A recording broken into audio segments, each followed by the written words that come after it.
Hello everybody, this is James McAllister bringing you episode 2 of the Help Start My Site podcast. Welcome to the Help Start My Site podcast, your guide to business, blogging, and making money online. Here's your host, coming to you from his home office in Bellingham, Washington, James McAllister. Hello everybody, and wow, I'm already having a ton of fun podcasting, which is why I've decided to publish episode 2 here and now alongside episode 1. Episode 1 really only served as a brief introduction to me and the podcast, and I wanted to give you guys a real episode of the show, so you'd be able to see what it's actually like. So without any further ado, here's episode 2. Today, we're going to be talking about dealing with negative people, both in your blog and your business life. Later, we're going to dive into some really exciting topics like Google's new move towards virtual reality and how it's going to affect your business in the future. For all of the show notes in today's episode, visit helpstartmysite.com/episode 2, and that is the number 2, not the word spelled out. So, dealing with negative people. As soon as you begin attracting attention with your business, negative people are bound to show up. They'll leave nasty comments on your blog, send you nasty emails, or bash you on social media. Honestly, they have nothing better to do than waste their time trying to put you down. Sadly, this sort of thing happens all the time. The more successful you get, the more hate-filled people you attract. It really is inevitable. You've got to wonder, what causes these people to lash out at us the way they do? What actually has them so upset? Heck, how'd they even find us in the first place? Honestly, we usually aren't really sure. Some people are simply jealous. Others seek entertainment by trying to get some sort of reaction after you. In any case, it's pretty pathetic. Now, this topic actually came to me because I was heavily bashed this week on one of my friend's websites who was kind enough to review my book, The Young Entrepreneur's Guide to Business, Finance, and Life.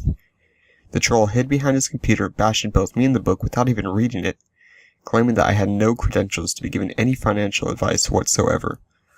Now, if he would have actually read the book, he would have known my story and realized that I've been very successful doing what I do, and I'm certainly in a position to give out advice. You know, I welcome criticism with open arms, but I always defend my viewpoint, especially when facts are being criticized. Sure, we can argue about opinions all day long, but I don't let people get away with telling me that their opinions are more credible than facts. I'm a realistic sort of guy. We debated for a while and eventually ended when I found out who the person was, a family member of my girlfriend's. Here's where things get interesting. My girlfriend was so upset that her own relative would go to such an extensive length to badmouth me that she told her mother, who then posted a lengthy Facebook status about how immature it was. I woke up at about noon to over 20 Facebook notifications and a huge, full-blown argument is going on between the two sides of her family. Apparently, I'm a, quote, ignorant little twit who has no idea how life really is. It's absolutely hilarious, so I'll post a picture of the conversation in the show notes. Anyway, it just goes to show you that people really will bash you for no reason. I talked to this guy for like 5 minutes at a family get-together over a year ago, and he cared so much about my personal success that he took time out of his day to come out from his cave and attack me. If similar events aren't already happening to you, they will be soon. But is that really a bad thing? I don't really think so, to be honest. The truth is, you can't please everyone in business, nor should you try to. There will be people that disagree with you and your ideas. There will be people that will disagree with you so much they'll go out of their way to make sure you know it. And then there are people who are so jealous of your success that cannot help but try to put you down. That's okay. What's important is that you focus on appealing to the right person. Cater your business to your ideal customer, right for your target visitor. You will naturally retain the sort of people you are looking to attract, and the people that aren't meant to connect with you will leave on their own. This is the way it should be, and the way you'll find the most amount of success. Because the truth is, if you try to appeal to everybody, you'll end up appealing to nobody at all. Unfortunately, this still doesn't answer the question on how to actually deal with the negative people you come in contact with. The best thing you can do depends completely on the situation. You got to find a good balance between being a pushover and sucking up to your visitor and standing your ground. Obviously, you don't want to combat violence with more violence. If somebody shows up on your blog criticizing you or your ideas, it really isn't a great idea to criticize them back. Do not defend yourself and attack the other person, or you're no better than them. Instead, criticize the ideas if they differ from yours, and explain to the commenter why they're wrong. Even if they don't end up agreeing with you, which they often won't, it at least proves to the rest of your audience that you actually do believe in your ideas and are willing to defend them. At the same time, it's important not to be too closed-minded, especially if you're arguing on opinions. Facts are set in stone. You can't argue against those.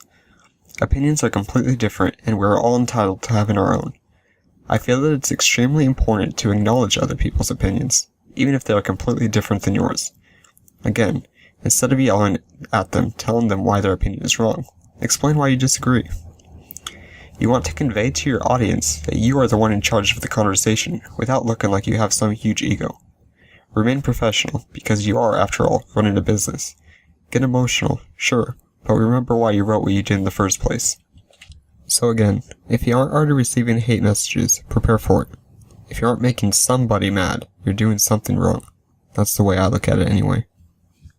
Moving on, let's look into some interesting news for this week and see how we can use it to our advantage.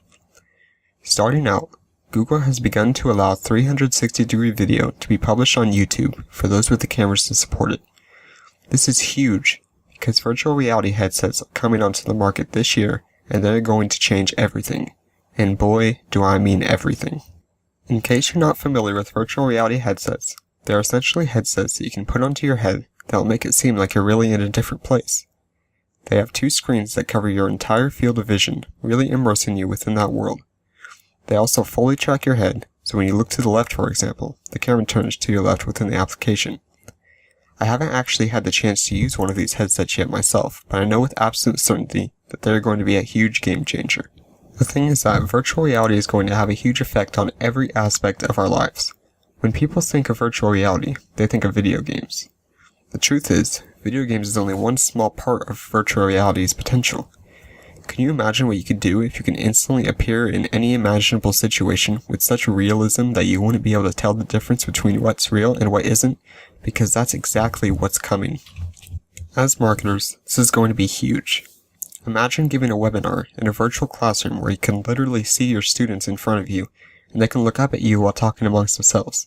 This is actually happening. Virtual reality is planned to be used from everything to doctor's appointments to virtual college courses. As developers are able to create applications for more areas, we as marketers and business owners may just end up working this into our marketing strategy somehow. Honestly, I can see this being just as big as the smartphone was 10 years ago. It's going to change everything. In other news, Envato released a report this week stating that on average, online shoppers are 1.6 times more likely to make a purchase for a product after viewing a video of the product in action.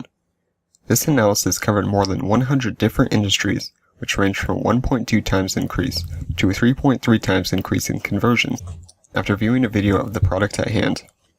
Now, this tells us pretty clearly that if you're ignoring video in your marketing strategy, you're making a huge mistake. When promoting a product, are you letting the potential customer actually see it? If not, well, you should be. Now obviously, this isn't going to work for intellectual property such as books or video courses. I mean, could you imagine watching a video of some guy reading a book? Oh my goodness. But if you're working in other industries, it's pretty clear how beneficial showcasing the product can be. Let's say, for example, that you ran a blog promoting guitars. You reviewed various guitars, talking about them, how they play, what styles of music they're good for, so on and so forth. You place pictures of the guitar on your site and link them to Amazon so you can try to earn your commission. However, nowhere on the page do you have a video where people can actually hear what the guitar sounds like. Do you think for one moment that people will actually click through to Amazon and buy the guitar then and there without ever hearing it? Heck no. They're going to hit the back button, look for a review that actually does have a video, and that guy will get the commission. Think about the average online guitar shopper. If they're looking to buy a guitar online, then that means the guitar probably isn't available in a store near them. If it was, they'd go to the store and buy it there, where they can actually play it beforehand. When they're shopping online, they have to go with the limited information that's available to them. Even if you're not promoting something like a guitar, showcasing the product in the video improves the credibility of your review and makes it more likely the person will decide to buy it then and there. In a world where the next website is just a click away, that's extremely important. Always use video when possible.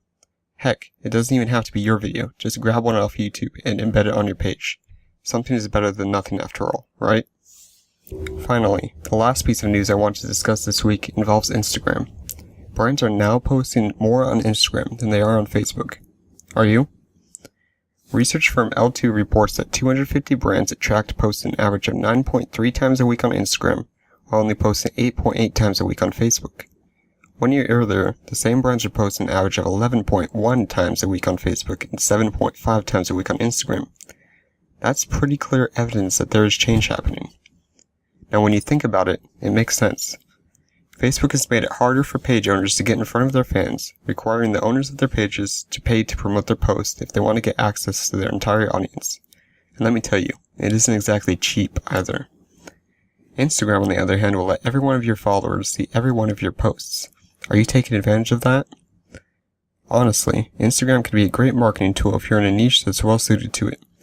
Business or finance probably wouldn't benefit that much from Instagram marketing, but markets like fashion or photography can attract a huge following on the platform incredibly easy. If you watermark your images and advertise your site in the description, you may be able to pull thousands of visitors a day to your site from Instagram alone. That is pretty incredible. Moving on, I'd like to give a shout out to a few notable articles this week from around the web that I think you should check out.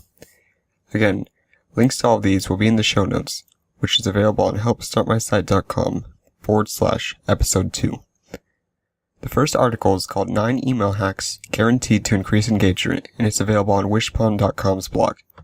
As the title suggests, this article shares a bunch of actionable tips to help improve the engagement with your email subscribers through your emails. I have to admit, some of the advice within this article is pretty brilliant, and some of which I've never even thought of myself. By applying the tips, you're guaranteed to increase the number of click-throughs your emails receive. Secondly, we have an article from addictedtosuccess.com called Here's a Great Strategic Plan for Overcoming Challenge. This article teaches you how to deal with challenges, not just in business, but in life as well. Each and every one of us has challenges, and if we are able to deal with them effectively, they become less of an issue. Check this one out.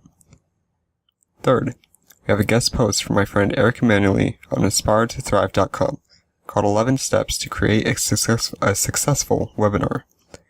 Webinars are difficult for beginners to launch, and this guide will make it easier for you. Fourth, I wanted to give a shout out to my friend Ensign Mookie of ensignmookie.com, who featured me on his website this past week. His article is called James McAllister, the blogger, author, investor, and entrepreneur, and it's a great read if you want to learn more about me and my story. Finally, on feinternational.com, we have How to Make Money Online with a Niche Website. In this article, many different experts give their greatest tip for niche website success, and there's a lot of great advice there. Also, before I forget, if you haven't already checked out the post on helpstartmysite.com this week, you may want to do that.